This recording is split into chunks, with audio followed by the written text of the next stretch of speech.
தென்றலே மெல்ல பேசு சீரியல்ல நாளைய எபிசோட்ல நம்ம இளமதியும் இப்ப நளினியோட சேர்த்து மாட்டிக்கிட்டாங்க.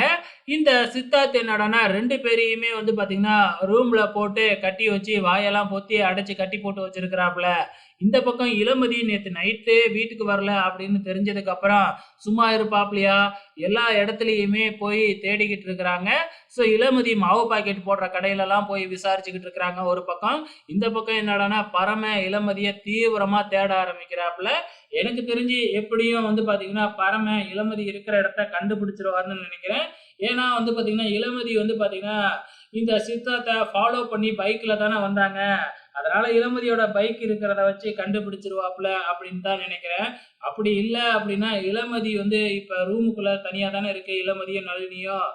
கட்ட அறுத்துக்கிட்டு அங்கிருந்து எப்படியாச்சும் தப்பிப்பாங்களா? இல்ல நம்ம பரம வந்து காப்பாத்துவாப்புலையா? அப்படிங்கிறது தான் தெரியல. ஆனா ஒண்ணு நல்லா தெரியுது. கரெக்ட்டா சித்தார்த் கல்யாணம் நடக்கிறதுக்கு முன்னாடி வந்து கல்யாணத்த நிப்பாட்ட போறாங்க. நிப்பாட்டுனதுக்கு அப்புறம் வந்து பார்த்தீங்கன்னா, எல்லா விஷயத்தையும் எல்லாருக்கும் மத்தியிலயும் சொன்னா அப்புறம் என்ன நடக்கும்? அதுக்கப்புறம் நளினிக்கும், சித்தார்த்துக்கும் கல்யாணம் நடக்கும். இதுதான் அப்கமிங்ல நடக்க போகுது. பொறுத்திருந்து பார்க்கலாம்.